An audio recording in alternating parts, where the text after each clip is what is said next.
Hello guys, मैं इंद्रेश अपने YouTube channel Indresh GS classes में आप सभी का स्वागत करता हूं। दोस्तों, यूपी पुलिस के लिए हमारा क्या चल रहा था? यूपी पुलिस के लिए क्या चल रहा था? Practice set. ठीक है, ये हमारा कौन सा 11th नंबर का क्या है? जीके जीएस का क्या है? Practice set. आप लोग दबा के वीडियो को शेयर करिए और पर डे प्रैक्टिस सेट इस पर कंटिन्यू कर दिया गया है। ठीक है, यूथ कंपटीशन का भी चल रहा है। फिर जिससे जैसे फिर हम क्या टू सीरीज लाएंगे, हर एक दिन में एक प्रैक्टिस सेट करेंगे। जैसे जैसे समय नज़दीक आता जाएगा दो प्रैक्टिस सेट हम लोग करना स्टार्ट कर देंगे। ठीक, बहुत ज़्यादा बातें नहीं करना, डिटेल के साथ सारी चीज़ें यहाँ पे बताई जाती हैं। तो आइए स्टार्ट करते हैं। और ठीक है, और जो ऑफलाइन वाले बच्चे हैं, जो ऑफलाइन मुझसे पढ़ते हैं, वो लोग भी वीडियो को अपने दोस्त में क्या कर दें, शेयर कर दें। ठीक है, लक्ष्य इंस्टीट्यूट वाले, ठीक, जितने भी बच्चे हैं, जो लोग भी देखते हैं, आप लोग वीडियो को क्या कर दिया करिए, शेयर कर दिया करिए। ठीक है, चलिए आप लोग भी इसी चैनल पे क्या करिए, प्रैक्टिस सेट यहाँ से किया करिए। थियरी तो आप लोगों को क्लास में पढ़ाया ही जाता है। चलिए क्वेश्चन नंबर 1 कह रहा है, हवा में निम्नलिखित में से कौन सी गैस प्रधान रूप में विद्यमान है?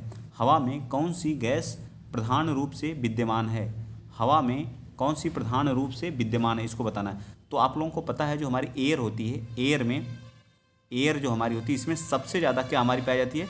नाइट्रोजन। क्या पाई जाती है? नाइट्रोजन पाई जाती है। ठीक है, थोड़ी सी बैकग्राउंड में आवाज़ आएगी तो उसको नेगलेक्ट करिएगा आप लोग। ठीक है, नाइट्रोजन कितनी पाई जाती है? तो 78 अप्रॉक्सीमेट कितनी? 78% हमारी क्या पाई जाती है? नाइट्रोजन। उसके बाद सेकंड पे कौन आती है? ऑक्सीजन। कौन सी आती है? ऑक्सीजन। ऑक्सीजन की मात्रा कितनी रहती है? लगभग कितनी रहती है? लगभग 21% रहती है। ये कभी कभी पूछ लेता है नाइट्रोजन और ऑक्सीजन मिला करके कितने रहते हैं? ये दोनों मिला करके, नाइट्रोजन प्लस ऑक्सीजन दोनों मिला करके कितने होते हैं? 99% होते हैं। बाकी 1% में हमारी अदर गैसेस होती हैं। 1% में अदर क्या होती हैं? अदर गैसेस जो होती हैं वो विद्यमान रहती हैं। अदर गैसेस क्या रहती हैं? विद्यमान रहती हैं। जैसे आर्गन हो गया, ठीक है, आर्गन हो गया, ठीक, आर्गन विद्यमान रहती है। और क्या रहती है? कार्बन डाइऑक्साइड रहती है, CO2 रहती है। ठीक, ये सभी गैसेस क्या रहती हैं? विद्यमान रहती है। तो याद रखना, सबसे ज़्यादा जो एयर में सबसे ज़्यादा किसकी मात्रा रहती है? तो नाइट्रोजन की पाई जाती है। और ऑक्सीजन की कितना? लगभग 21%। नाइट्रोजन प्लस ऑक्सीजन मिला करके 99%। अदर 1% में अदर गैसेस रहती हैं। आर्गन हो गई, हमारी CO2 हो गई, ये सभी गैसेस क्या रहती हैं? विद्यमान रहती हैं। तो याद रहेगा सारी चीज़ें, इतना याद रहेगा ना? तो इसका राइट आंसर क्या आ जाएगा आपका? सी पार्ट बिल्कुल सत्य हो जाएगा। आई होप, मैं आशा करता हूँ क्वेश्चन मैं समझाने में सफल रहा हूँ या नहीं, इस चीज़ को आप लोग बताएंगे। चलिए क्वेश्चन नंबर 2 बताएंगे। क्वेश्चन नंबर 2 कह रहा है कि ऋग्वेद में किस देवता की सर्वाधिक महत्ता दी गई है? ठीक है, तो हमारे वेद कितने हैं? सबसे पहले आप ये बता दीजिए, वेदों की संख्या कितनी है, ये बताएंगे आप लोग। वेद हमारे कितने हैं? तो वेद हमारे कितने हैं? तो 4 वेद हैं। कितने हैं? 4 वेद हैं। कौन कौन सा? सबसे पहला या सबसे प्राचीन वेद जिसको क्या बोलते हैं, उसका नाम क्या है? ऋग्वेद है। क्या है? ऋग्वेद है। फिर यजुर्वेद है। कौन सा? यजुर्वेद है। ठीक है, यजुर्वेद है। ठीक है, यजुर्वेद है। फिर तीसरा कौन सा? सामवेद है। कौन सा? सामवेद है। ठीक है, सामवेद है। और चौथा कौन सा है? चौथे को हम लोग को बोलते हैं अथर्ववेद। क्या बोलते हैं? अथर्ववेद। क्या बोलते हैं? अथर्ववेद। ठीक है, अथर्ववेद। ठीक, अथर्ववेद क्या बोलते हैं? अथर्ववेद। तो हमारे कितने वेद होते हैं? 4 वेद होते हैं। ठीक है, ऋग्वेद में ही सबसे पुराना वेद कौन सा हमारा? सबसे पुराना वेद कौन सा है? ऋग्वेद हमारा क्या है? सबसे पुराना वेद है। ऋग्वेद क्या है? सबसे पुराना वेद है। ऋग्वेद में सब सर्वाधिक महत्ता किस देवता को दी गई है? तो इंद्र भगवान को सबसे ज़्यादा क्या दिया गया? महत्व दिया गया। सबसे ज़्यादा किसको दिया गया? इंद्र भगवान को महत्व दिया गया है। ठीक है, याद रखिएगा। यजुर्वेद में क्या होता है? यजुर्वेद में गद्य और पद्य का क्या किया गया? वर्णन किया गया है। ठीक, सामवेद में क्या है? संगीत का वर्णन किया गया है। ठीक, अथर्ववेद क्या है? सबसे पुराना, सबसे नया वेद कौन सा? अथर्ववेद है। ठीक, सबसे नया वेद कौन सा? अथर्ववेद है। त्रयी, वेद त्रयी किसे कहते हैं? वेद त्रयी किसे कहा जाता है? तो वेद त्रयी किसे कहा जाता है, इसको बताइए। वेद त्रय किसे कहा जाता है? क्वेश्चन पूछा है, वेद त्रय किसे कहा जाता है? वेद त्रय किसे कहा जाता है? बताइए, किन वेदों को वेद त्रय किया कहा जाता है? किसे कहा जाता है? 3 वेद हमारे हैं। ऋग्वेद को, ऋग्वेद, ठीक है, ऋग्वेद, यजुर्वेद, ठीक है, यजुर्वेद और सामवेद को मिला करके हम लोग क्या बोलते हैं? वेद त्रयी बोलते हैं। सामवेद को मिला करके हम लोग, इसमें अथर्ववेद सम्मिलित नहीं है। अथर्ववेद इसमें सम्मिलित नहीं है। ठीक है, चलें आगे। चलिए आइए चलते हैं। क्वेश्चन नंबर आप बताएंगे तीसरा। क्वेश्चन नंबर 3 कह रहा है कि राष्ट्रीय पुलिस अकादमी कहाँ पे स्थित है? राष्ट्रीय पुलिस अकादमी, बताइए फटाफट बताइए। राष्ट्रीय पुलिस अकादमी, बताइए। राष्ट्रीय पुलिस अकादमी कहाँ पर स्थित है? अकादमी कहाँ पर स्थित है, इसको बताइए फटाफट। राष्ट्रीय पुलिस अकादमी हैदराबाद, देहरादून, नई दिल्ली या इलाहाबाद? बताइए। हैदराबाद, देहरादून, नई दिल्ली या इलाहाबाद। तो इसका राइट आंसर क्या आ जाएगा, हैदराबाद में हमारा क्या है राष्ट्रीय पुलिस अकादमी स्थित है। हैदराबाद किस नदी के तट पे बसा हुआ है, थोड़ा सा इसके बारे में बता दीजिए। हैदराबाद किस नदी के तट पे बसा हुआ है, इसके बारे में बताइए। तो हैदराबाद जो किस नदी के तट पे है, मूसी नदी के तट पे है। किस नदी के तट पे है, मूसी नदी के तट पे है हैदराबाद।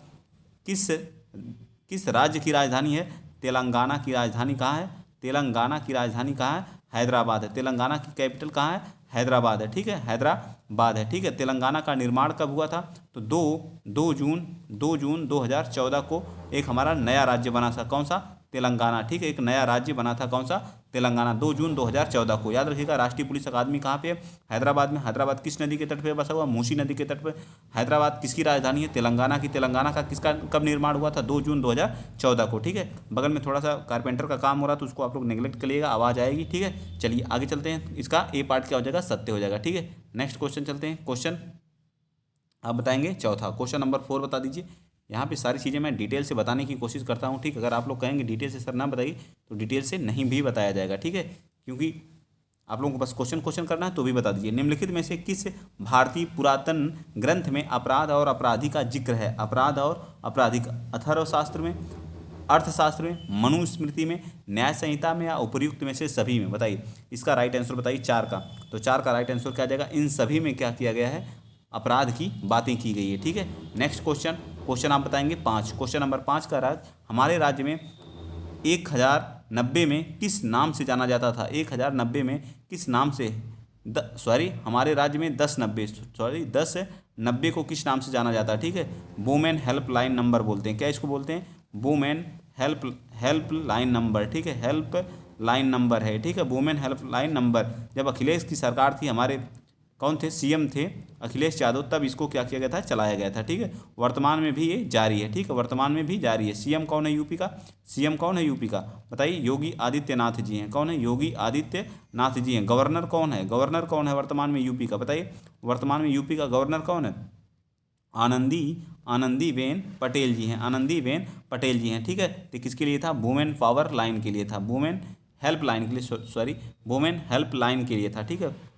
वुमेन पावर लाइन की हेल्पलाइन नहीं, पावर लाइन था, ठीक है, पावर लाइन। तो इसका क्या आ जाएगा, सी पार्ट हमारा क्या आ जाएगा। इसमें कन्फ्यूजन होने की बात है, देखिए हेल्पलाइन है लेकिन यहाँ पे कहा वुमेन पावर लाइन है, क्या है, वुमेन पावर लाइन है, ठीक है। चलिए नेक्स्ट चलते हैं, अगला क्वेश्चन नंबर आप 6 बताएंगे। और बड़ा कर दें, विजिबिलिटी है तो मेरे ख्याल से विजिबल तो है ही, ठीक है। चलिए क्वेश्चन नंबर 6 बताइए। घरेलू हिंसा से महिलाओं की सुरक्षा हेतु कब अधिनियम आया था। जो महिलाएं होती हैं वह घरेलू हिंसा से क्या रहती हैं, उनकी सुरक्षा के लिए यह अधिनियम कब आया था, 2006 का है, 1989 का है, 2005 का है या 2007 का है। क्वेश्चन नंबर 6 का राइट आंसर क्या आ जाएगा, ए पार्ट है, 2006 का है। कब का है, 2006 में हमारा क्या आया था, घरेलू हिंसा अधिनियम आया था, ठीक है। कौन सा, घरेलू हिंसा अधिनियम आया था, ठीक है। और बताइए टाइगर प्रोजेक्ट आप लोग बता दीजिए, टाइगर प्रोजेक्ट कब आया था, बताइए। टाइगर प्रोजेक्ट कब आया था, टाइगर प्रोजेक्ट कब आया था, 1973 में आया था। कब आया था, 1973 में आया था, ठीक है। कब आया था, वन्य जीव संरक्षण अधिनियम कब आया था, वन्य जीव संरक्षण अधिनियम कब आया था, वन्य जीव संरक्षण अधिनियम कब आया था, तो 1972 में आया था। कब आया था, 1972 में। सारी चीज़ें आपको याद रखना है, ठीक है। चलिए नेक्स्ट चलते हैं, अगला क्वेश्चन नंबर आप 7 बताएंगे। क्वेश्चन नंबर 7 का, स्टैचू ऑफ यूनिटी किस राज्य में स्थित है, स्टैचू ऑफ यूनिटी किस राज्य में स्थित है, किस महापुरुष की स्मृति है, बताइए। कहाँ पे है, तो यह कहाँ, हमारे गांधी, गुजरात में, ठीक, कहाँ पे है, गुजरात में, ठीक है। कहाँ पे है, गुजरात में स्थित है। किसकी है, सरदार वल्लभ भाई पटेल की, ठीक, किसकी है, सरदार वल्लभ, ठीक है, सरदार वल्लभ भाई पटेल जी की क्या है, मूर्ति है। किसकी है, सरदार वल्लभ भाई पटेल जी की क्या है, ये मूर्ति बनी है, ठीक। कितनी इसकी ऊंचाई कितनी है, हाइट कितनी है, हाइट कितनी है, बताइए। हाइट कितनी है इसकी, हाइट जो है 182 कितनी फीट है या मीटर है, 182 मीटर है, ठीक है, याद रखिएगा, ठीक है। कहाँ पे, गुजरात में स्थित है, ठीक, काठियावाड़ गुजरात में, ठीक, काठियावाड़ गुजरात में, ठीक। इनको क्या कहा जाता है, एकीकरण का जनक कहा जाता है, एकीकरण का क्या कहा जाता है, एकीकरण का जनक कहा जाता है, क्या कहा जाता है, एकीकरण का जनक कहा जाता है, ठीक है, एकीकरण का जनक कहा जाता है, ठीक है। जो 1931 में जो कराची में अधिवेशन हुआ था कांग्रेस का, 1931 में कराची अधिवेशन, अधिवेशन किसका हुआ था? कांग्रेस का। उसके क्या थे अध्यक्ष बने थे? कौन? सरदार वल्लभ भाई पटेल। क्या बने थे? सरदार वल्लभ भाई पटेल को क्या बनाया गया था? उसका अध्यक्ष बनाया था। कहाँ पे? कराची में, ठीक है, कराची में, ठीक, कहाँ पे? कराची में, ठीक, ये भी याद रखिएगा 19 वाले। यहीं पे जो है मूल अधिकारों की पहली बार मूल अधिकार की मांग भी यहीं पे की गई थी। मूल अधिकार की मांग भी कब की गई थी? तो 1931 कराची वाले अधिवेशन में, जिसके अध्यक्ष कौन थे? सरदार वल्लभ भाई पटेल, ठीक है। 31 अक्टूबर को क्या एकता दिवस के रूप में मनाया जाता है? एकता, 31 अक्टूबर को इनके जन्म एकता दिवस के रूप में मनाया जाता है। एकता दिवस के रूप में भी मनाया जाता है। तो सारी चीज़ें यहीं पे आप लोग डिटेल से याद कर लिया करिए। सरदार वल्लभ भाई पटेल, 31 अक्टूबर को क्या है? 31 अक्टूबर को हम लोग एकता दिवस के रूप में मनाते हैं। इनके एक मूर्ति बनी, स्टैचू ऑफ यूनिटी बनी है। कहाँ पे बनी है? 182 मीटर की, गुजरात में बनी हुई है। एकीकरण का जनक कहा जाता है। 1931 वाले अधिवेशन में जो इस कांग्रेस का जो अधिवेशन है उसकी अध्यक्षता सरदार वल्लभ भाई पटेल ने किया था। कहाँ पे हुआ था? कराची में। यहीं पे जो मूल अधिकार की पहली बार क्या की गई थी? मांग भी की गई थी। इनको सरदार की उपाधि बारदौली की महिलाओं ने दिया था। कहाँ पे? सरदार की उपाधि बारदौली की महिलाओं ने दिया था, ठीक है, ये भी याद रखिएगा। 1928 में बारदौली क्या हुआ था? आंदोलन हुआ था, ठीक है। चलिए नेक्स्ट चलते हैं। अगला क्वेश्चन, क्वेश्चन नंबर 8 बताएंगे, गोकुल पुरस्कार किससे संबंधित है? जो गोकुल पुरस्कार है वह किससे संबंधित है? बताइए, गोकुल पुरस्कार किससे संबंधित है? गोकुल पुरस्कार किससे संबंधित है? इसको आप लोग बताएंगे। बताइए फटाफट, गोकुल पुरस्कार किससे संबंधित है? गोकुल पुरस्कार किससे संबंधित है? फट से बताइए, बताइए बताइए भाई। किससे? कृषि उत्पाद को बढ़ावा देने से, दुग्ध उत्पादन में सहकारिता को बढ़ावा देने से, खेल कूद से बढ़ावा देने से, या बागवानी में बढ़ावा देने से? बताइए किससे संबंधित है? Question number 8। तो यह दुग्ध उत्पादन और सहकारिता को क्या करने से? बढ़ावा देने से, ठीक है, गोकुल पुरस्कार, ठीक है। गोकुल यह किससे? दुग्ध उत्पादन को कैसे बढ़ाया जाए, इससे संबंधित है, ठीक है। दुग्ध क्रांति, दुग्ध क्रांति को किस नाम से जाना जाता है? बताइए, दुग्ध क्रांति को किस नाम? श्वेत क्रांति को हम लोग, श्वेत क्रांति किससे संबंधित है? श्वेत क्रांति जो हमारी किससे संबंधित है? दुग्ध से है, ठीक है। ऑपरेशन फ्लड किससे संबंधित है? ऑपरेशन फ्लड किससे संबंधित है? ऑपरेशन फ्लड किससे संबंधित है? बहुत लोग बताते हैं बाढ़ से, तो ये भी हमारा किससे? दूध से, दूध से, किससे? दूध से। दूध में कौन सा प्रोटीन पाया जाता है? बताइए, दूध में कौन सा प्रोटीन पाया जाता है? केसीन नामक प्रोटीन पाया जाता है। कौन सा पाया जाता है? केसीन नामक प्रोटीन पाया जाता है, ठीक है, केसीन नामक प्रोटीन पाया जाता है, ठीक है। ये सारी चीज़ें आप लोग याद रखिएगा, ठीक है। चलिए आइए चलते हैं नेक्स्ट क्वेश्चन, क्वेश्चन नंबर 9 बताएंगे आप लोग। क्वेश्चन नंबर 9 कह रहा है कि भारत और पाकिस्तान के बीच ताशकंद समझौता कब हुआ था? भारत और पाकिस्तान के बीच ताशकंद समझौता कब हुआ था? तो 1966 में ताशकंद समझौता हुआ था। कौन? 1966 में कौन सा? ताशकंद समझौता भारत और पाकिस्तान के बीच में हुआ था। नेक्स्ट बता दीजिए। क्वेश्चन नंबर 10, निम्नलिखित में से कौन सा पुर्तगाली उपनिवेश नहीं था? बम्बई, हुगली, मछलीपट्टनम या चौल? बताइए कौन सा इसमें उपनिवेश नहीं बना था पुर्तगालियों का? बताइए कौन सा नहीं बना था, इसको बताना है। तो ये हमारा राइट आंसर क्या आ जाएगा? सी पार्ट, मछलीपट्टनम हमारा जो है ये नहीं बना था, ठीक है। 10 का राइट आंसर सी आ जाएगा। नेक्स्ट चलते हैं, क्वेश्चन नंबर 11 बताएंगे। 11 कह रहा है कि निम्नलिखित में से कौन सा ज्ञान के सिद्धांत पर बल देता है? ज्ञान के सिद्धांत पर। योग दर्शन, योग दर्शन के संस्थापक कौन थे? पतंजलि थे। कौन थे? पतंजलि जी थे, ठीक है, पतंजलि जी थे, ठीक है। योग दर्शन के, वेदांत दर्शन, सांख्य दर्शन या उपनिषद? बताइए कौन सा 11? तो उपनिषद हमारा जो ज्ञान पे डिपेंड नहीं करता है। नेक्स्ट आ जाइए, थोड़ा फास्ट चलते हैं अब जो करते हैं, ठीक, क्वेश्चन को। अब बताइए, 7 दिसंबर 2021 को प्रधानमंत्री नरेंद्र मोदी ने उत्तर प्रदेश के गोरखपुर में विभिन्न विकास परियोजनाओं का लोकार्पण किया। इस परियोजना की लागत क्या थी? बताइए 12 का, बताइए 12 का। तो 12 का सी पार्ट हो जाएगा 96,100 करोड़ रुपए का क्या किया? 9,600 करोड़ रुपए का क्या किया था? परियोजनाओं का लोकार्पण किया था। नेक्स्ट, भारत का प्रथम चल पुलिस थाना कहाँ कार्यरत है? भारत का प्रथम चल पुलिस थाना कहाँ कार्यरत है? होशियारपुर, इलाहाबाद, वाराणसी, अहमदाबाद? बताइए 13 का। तो 13 का राइट आंसर क्या आ जाएगा? ए पार्ट, होशियारपुर। क्या हो जाएगा? होशियारपुर बिल्कुल सत्य हो जाएगा। होशियारपुर क्या हो जाएगा? बिल्कुल सत्य हो जाएगा, ठीक। नेक्स्ट आइए, क्वेश्चन नंबर 14 बताएंगे आप लोग। एक मेगा कितने बराबर होता है? 1 MB आप लोग पढ़े हैं ना? 1 MB बराबर कितना होता है? बताइए 1 MB बराबर क्या होता है? 1024 KB के बराबर होता है। 1 MB बराबर 1024 KB के बराबर होता है, ठीक। क्या होता है? 1024 के 1 KB बराबर 1024 बाइट के बराबर होता है। क्या होता है? BITE, बाइट के बराबर होता है, ठीक है। एक GB बराबर क्या होता है? 1024 के MB के बराबर होता है। क्या होता है? MB के बराबर होता है। ठीक, क्या होता है? MB के बराबर होता है। ठीक, क्या होता है? MB के बराबर होता है। ठीक, चलिए, तो आई होप, आशा करता हूँ चीज़ें आपके समझ में आई होंगी। तो 1 MB बराबर कितना होगा? 1 किलोबाइट के बराबर होगा, KB के बराबर होगा। तो सी पार्ट क्या हो जाएगा? बिल्कुल सत्य हो जाएगा। ठीक है, आइए चलते हैं नेक्स्ट क्वेश्चन। अगला क्वेश्चन नंबर आप 15 बता दीजिए क्या कह रहा है। क्वेश्चन नंबर 15 कह रहा है 7 दिसंबर 2021 से अमेरिकी व्यावसायिक पत्रिका फोर्ब्स द्वारा विश्व में 100 सर्वाधिक प्रभावशाली महिलाओं में 18वीं वार्षिक सूची जारी की गई है। इस सूची में शीर्ष स्थान किस अंतर्राष्ट्रीय महिला को प्राप्त हो, ये बताना। अंतर्राष्ट्रीय महिला को प्राप्त है तो हैं जो है मैकेंजी स्कॉट हैं। ठीक है, संयुक्त राज्य अमेरिका की मैकेंजी स्कॉट हैं। ठीक है, आइए नेक्स्ट चलते हैं। क्वेश्चन नंबर आप कौन सा बताएंगे? 16। निम्नलिखित में से किस मुगल शासक ने अंततोगत्वा मेवाड़ के शासक महाराणा प्रताप सिंह के पुत्र राणा अमर सिंह से समझौता किया? कौन जो है शासक जिसने महाराणा प्रताप सिंह के पुत्र राणा अमर सिंह से कौन समझौता किया था? अकबर, शाहजहां, अकबर, जहांगीर या किसी भी मुगल शासक ने नहीं किया था? बताइए 16 का। तो राइट आंसर क्या आ जाएगा? इसमें से सी पार्ट हो जाएगा हमारा, जहांगीर ने किया था। कौन? जहांगीर ने किया था। कौन किया था? जहांगीर ने किया था। ठीक है, आइए क्वेश्चन नंबर चलते हैं 17। क्वेश्चन नंबर 17 कह रहा है कि गरीबी हटाओ का नारा किस पंचवर्षीय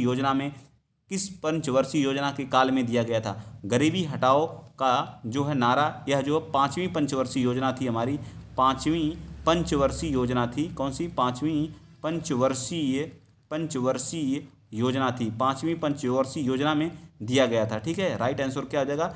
ए पार्ट बिल्कुल सत्य हो जाएगा। क्या हो जाएगा? ए पार्ट क्या हो जाएगा? बिल्कुल सत्य हो जाएगा। ठीक है, 17 का। यह पंचवर्षीय योजना कब से कब चली थी, इसको बताइए। 1974 से 1979 तक थी, लेकिन कब समाप्त हो गई?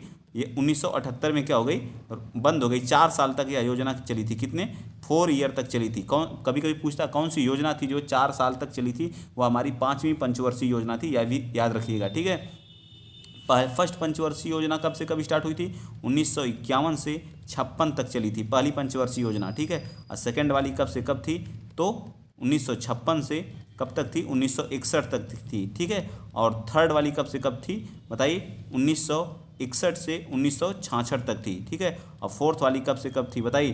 फिर इसके बाद 3 ईयर्स का क्या था? 3 ईयर्स का क्या था? गैप था। 3 ईयर्स का गैप था। फोर्थ हमारी जो है 1969 से 1974 थी। ठीक है, 1969 से 1974, 74 से 78, 4 साल वाली थी। ठीक, फिर अनवरत योजना आई थी। ठीक, तो इसका ए पार्ट क्या हो जाएगा? बिल्कुल सत्य हो जाएगा। ठीक, नेक्स्ट क्वेश्चन चलते हैं। अगला क्वेश्चन नंबर आप बताएंगे कौन सा? क्वेश्चन नंबर आप लोग बताएंगे कौन सा? क्वेश्चन नंबर कौन सा? 18 बताइए। क्वेश्चन नंबर 18 क्या कह रहा है कि निम्नलिखित में से कौन सा युग्म सुमेलित नहीं है? कौन सा युग्म क्या है? सुमेलित नहीं है। कावेरी मैसूर के पठार से, ताप्ती नदी बैतूल पठार से, सोन नदी पेंड्रा पठार से, गोदावरी नदी त्र्यंबकेश्वर पठार से। बताइए कौन सा सुमेलित नहीं है? तो इसमें हमारा कावेरी जो है सुमेलित नहीं है। कावेरी जो है मैसूर के पठार से नहीं निकलती है। ठीक है, ब्रह्मगिरी की पहाड़ी से निकलती। ताप्ती बैतूल के पठार से, सोन नदी पेंड्रा के पठार से, और गोदावरी जो है त्र्यंबकेश्वर नामक पहाड़ी से क्या करती है? निकलती है। ये बातें आप लोग याद रखिएगा। अगला क्वेश्चन नंबर 19 बता दीजिए। 29 नवंबर 2021 को किस मंत्रालय के द्वारा वर्चुअल माध्यम से भारत युवा व्यावसायिक कार्यक्रम के प्रथम संस्करण की शुरुआत की गई थी? सांस्कृतिक मंत्रालय द्वारा, वाणिज्य एवं उद्योग मंत्रालय, जल शक्ति मंत्रालय या श्रम एवं रोजगार मंत्रालय? बताइए आप लोग 19 का राइट आंसर बताइए क्या होगा 19 का? तो सी पार्ट क्या हो जाएगा? जल शक्ति मंत्रालय। इसके जो मंत्री कौन है? गजेंद्र सिंह शेखावत हैं। कौन है? गजेंद्र सिंह शेखावत इसके क्या है? मंत्री हैं। ठीक है, याद रखिएगा ये भी। चलिए नेक्स्ट चलते हैं। अगला क्वेश्चन नंबर 20 आप बताएंगे। क्वेश्चन नंबर 20 कह रहा है कि 8 दिसंबर 2021 को जर्मनी के नए चांसलर के रूप में किसे पदभार ग्रहण किया है? 20 का। तो ये हैं हमारे ओलाफ स्कोल्ज हैं। कौन है? ओलाफ स्कोल्ज हैं। आप बताइए 26 जनवरी 2024 में जो हमारा गणतंत्र दिवस होगा, इसमें अतिथि के रूप में कौन आ रहा? अतिथि के रूप में कौन आ रहा? बताइए करंट अफेयर का। अतिथि के रूप में कहाँ के राष्ट्रपति आ रहे हैं? तो इससे पहले कौन आने वाले थे? अमेरिका के राष्ट्रपति आने वाले थे। अमेरिका के, ठीक है, अमेरिका के राष्ट्रपति आने वाले थे। अमेरिका के राष्ट्रपति जो बाइडेन को न्योता दिया गया था, इन्होंने मना कर दिया था। इनके जगह पे कौन आ रहे हैं? फ्रांस के राष्ट्रपति आ रहे हैं। फ्रांस के राष्ट्रपति, ठीक है, फ्रांस के राष्ट्रपति इस बार क्या होंगे? अतिथि के रूप में आएंगे। ये भी याद रखिएगा, अभी से अनाउंस हो चुका है, ये भी बहुत ही इंपॉर्टेंट चीज़ है। चलिए आगे चलते हैं। नेक्स्ट क्वेश्चन, क्वेश्चन नंबर आप बताएंगे 21। कह रहा है कि अक्टूबर 2021 में कौन सी शताब्दी एक्सप्रेस एकीकृत प्रबंधन प्रणाली प्रमाणन प्राप्त करने वाली दक्षिण रेलवे की पहली ट्रेन बन गई है? तेजस, वंदे भारत, गतिमान एक्सप्रेस, चेन्नई या मैसूर एक्सप्रेस? बताइए 21 का राइट आंसर आपका हो जाएगा D part, Chennai Mysore express. ठीक है। भारत में सबसे पहले ट्रेन कब चली थी? सबसे पहले ट्रेन कब चली थी? सबसे पहले ट्रेन बताइए, सबसे पहले ट्रेन कहाँ से कहाँ के बीच में चली थी? तो मुंबई से पुणे के बीच में, मुंबई से पुणे के बीच में चली थी। ठीक है। कितने किलोमीटर चली थी? 34 किलोमीटर चली थी। कितने किलोमीटर चली थी? 34 किलोमीटर चली थी। ठीक है। कौन चलवाया था? तो डलहौजी। कौन चलवाया था? डलहौजी। कब चली थी? कब चली थी बताइए, कब चली थी? तो 1953, सॉरी 1853 में। ठीक है, 1853 में। थोड़ा सा ध्यान दिया करिए इस चीज़। 1853 में पहली ट्रेन चली थी। किसके दौरान? डलहौजी के। कितने किलोमीटर? 34 किलोमीटर। कहाँ से कहाँ? मुंबई से पुणे सबसे पहली ट्रेन थी। ठीक है। चले आगे आ जाइए। नेक्स्ट क्वेश्चन, क्वेश्चन नंबर 22 बताएंगे। 6 दिसंबर 2021 को किस देश के राष्ट्रपति भारत यात्रा पर आए थे?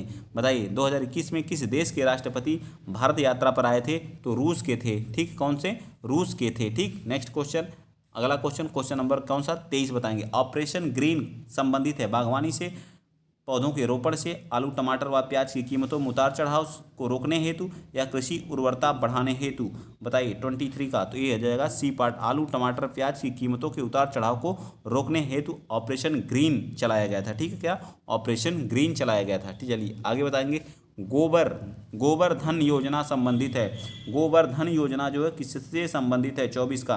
तो गोवर्धन योजना जो आपकी है गोबर के ठोस अपशिष्ट प्रबंधन से, गोबर के ठोस अपशिष्ट प्रबंधन से। डी पार्ट इसका भी बिल्कुल सत्य हो जाएगा। ठीक। नेक्स्ट चलें, बताइए। कह रहा 25वां क्वेश्चन कह रहा वर्ष 2011 की जनगणना के अनुसार भारत में वयोवृद्ध नागरिकों की संख्या कितनी है? वयोवृद्ध नागरिकों की संख्या कितनी है? Question number 25। तो कितना है? 53 मिलियन है। कितने वयोवृद्ध जो व्यक्ति हैं वो कितने हैं? 53 हैं। 2011 के अनुसार साक्षरता वाला राज्य कौन सा है? राज्य बताइए कौन सा राज्य है? तो हमारा केरल है। ठीक है, क्या है? केरल है। ठीक, कौन सा? सबसे कम लिंगानुपात कहाँ पे है? सबसे कम लिंगानुपात कहाँ पे है? सबसे कम लिंगानुपात कहाँ पे है? ये भी बता दीजिए। लिंगानुपात कहाँ पे है ये बताइए। तो हमारा कौन सा? हरियाणा है। कौन सा है? हरियाणा हमारा। यहाँ पे लिंगानुपात सबसे कम है। सबसे ज़्यादा कहाँ पे है? सबसे ज़्यादा लिंगानुपात कहाँ पे है? सबसे ज़्यादा लिंगानुपात कहाँ पे है? 2011 की जनगणना के अनुसार ही बताना है। अनुपात लिंगानुपात कितना है? तो ये कहाँ का है? ये भी केरल का ही है। ठीक है, ये भी याद रखिएगा। चलिए आगे चलते हैं। नेक्स्ट क्वेश्चन, क्वेश्चन नंबर 26 बताइए। क्वेश्चन नंबर 26 कह रहा है कि भारत विश्व का विशालतम लोकतांत्रिक प्रजातंत्र है। इसकी प्रथम लोकसभा आयोजित की गई थी। प्रथम लोकसभा कब आयोजित की गई थी? 13 मई 1952 को। 13 मई याद रखिएगा, 13 मई 1952 को पहला जो है लोकसभा आयोजित की गई थी। ठीक। नेक्स्ट क्वेश्चन, पोटाला पैलेस जो कि एक क्या है? 7 मंजिला भवन है, किससे संबंधित है? जो पोटाला पैलेस है यह कहाँ पे स्थित है? इसको बताइए किससे संबंधित है? 27 का। ये हमारा बी पार्ट हो जाएगा, दलाई लामा से। ठीक है, दलाई लामा। ठीक। चलिए नेक्स्ट चलते हैं। अगला क्वेश्चन, क्वेश्चन नंबर 28 बताएंगे। रंग भेद के कारण महात्मा गांधी को किस वर्ष दक्षिण अफ्रीका के पीटर्समरिज़बर्ग रेलवे स्टेशन से प्रथम श्रेणी के डिब्बे से सामान सहित बाहर फेंक दिया गया था? यह कब फेंका गया था? 1892 में फेंका गया था। कब? 1892 में गांधी जी को कहाँ फेंक दिया गया था? ट्रेन से बाहर फेंक दिया गया था। किस स्टेशन पर फेंका गया था? तो पीटर्समारिज़बर्ग स्टेशन पर, जो कहाँ पे पड़ता है? दक्षिण अफ्रीका में पड़ता है। ये सारी चीज़ें आपको याद होनी चाहिए। Question number 29। मैं बहुत ज़्यादा समय नहीं लेना चाहता हूँ। मैं सोचता हूँ 30 मिनट में आपको कम से कम 90 क्वेश्चन मैं कराऊँ। ठीक है, डिटेल और विद डिटेल के साथ। ये तो आपके 37 क्वेश्चन रहते हैं, प्लस मैं अदर क्वेश्चन को भी बताने की कोशिश करता हूं ताकि 90 क्वेश्चन पर डे आपकी जीएस के तैयार हो। ठीक। निम्नलिखित में से कौन सा जरीब का हिस्सा है? जरीब आप लोग घर पे देखे होंगे, जिससे क्या किया जाता है? खेतों की क्या मेजरमेंट की जाती है। तो उसमें क्या होता है? गट्टा होता है, छल्ला होता है, फीता होता है, क्या क्या लगा होता है बताइए? 29 का। तो इसमें सारी चीज़ें लगी होती हैं। ठीक, गट्टा भी होता है, छल्ला भी होता है और फीता भी होता है। ठीक। 1 एकड़ ज़मीन कितने के बराबर होती है? 1 एकड़ जो ज़मीन होती है वो हमारी किसके बराबर होती है? 4840 वर्ग गज के बराबर होती है। 10 वर्ग गज के बराबर भी होती है, 0.40467 हेक्टेयर के बराबर भी होती है। तो उपर्युक्त में से सभी हमारा क्या आ जाएगा, बिल्कुल सत्य आ जाएगा। ठीक है, चलिए इस तरह के भी क्वेश्चन पूछे जाते हैं। प्रैक्टिस सेट का तो यही मतलब है, किस तरह के क्वेश्चन आ सकते हैं, कोई भरोसा नहीं रहता जीके जीएस में। किस प्राचीन साम्राज्य में महिलाएं कुश्ती में भाग लेती थी? महिलाएं जो है किसमें, कुश्ती में क्या करती थी, पार्टिसिपेट करती थी। तो एक कौन सा था, ये विजयनगर साम्राज्य था। विजयनगर जो है, विजयनगर, ठीक है, विजयनगर में एक वंश था जिसका नाम क्या था, संगम वंश था। क्या था, संगम वंश था। इसकी स्थापना दो भाइयों ने मिलकर की थी, हरिहर हरिहर और बुक्का। हरिहर और बुक्का दोनों भाइयों ने क्या किया था, संगम वंश की स्थापना की थी। विजयनगर की राजधानी कहाँ थी, हम्पी। ठीक है, कहाँ पे, हम्पी में थी। इसका जो है वर्तमान में कहाँ पे पड़ता है, कर्नाटक में। ठीक, कर्नाटक वाले क्षेत्र में पड़ता है हम्पी। ठीक है, विजयनगर की स्थापना किसने की थी, हरिहर और बुक्का भाइयों ने। वहीं पे संगम वंश की स्थापना की थी, संगम उनके पिताजी का नाम था। ठीक, चलिए आगे आज चलते हैं। क्वेश्चन नंबर 32 बताएंगे। कह रहा है कि इनमें से कौन सा मुगल बादशाह शराब को छूता तक नहीं था? कौन ऐसा मुगल बादशाह जिसने शराब को क्या किया था, टच तक नहीं करता था? वह औरंगजेब था। ठीक है, सबसे ज़्यादा इसमें इसके दरबार में हिंदू रहते थे, सबसे ज़्यादा जो हिंदू रहते थे। ठीक है, चलिए जजिया कर दोबारा इसने लगा दिया था। ठीक, नेक्स्ट क्वेश्चन, क्वेश्चन नंबर 33।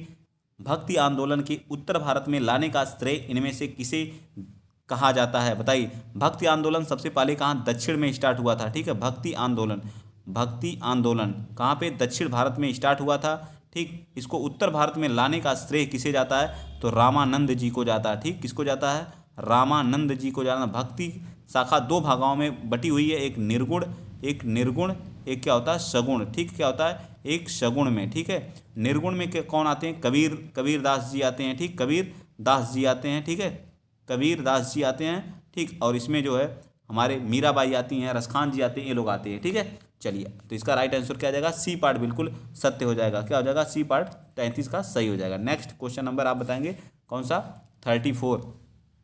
कह रहा विश्व का सबसे बड़ा द्वीप कौन सा है? तो बताइए आप लोग, विश्व का सबसे बड़ा द्वीप कौन सा है?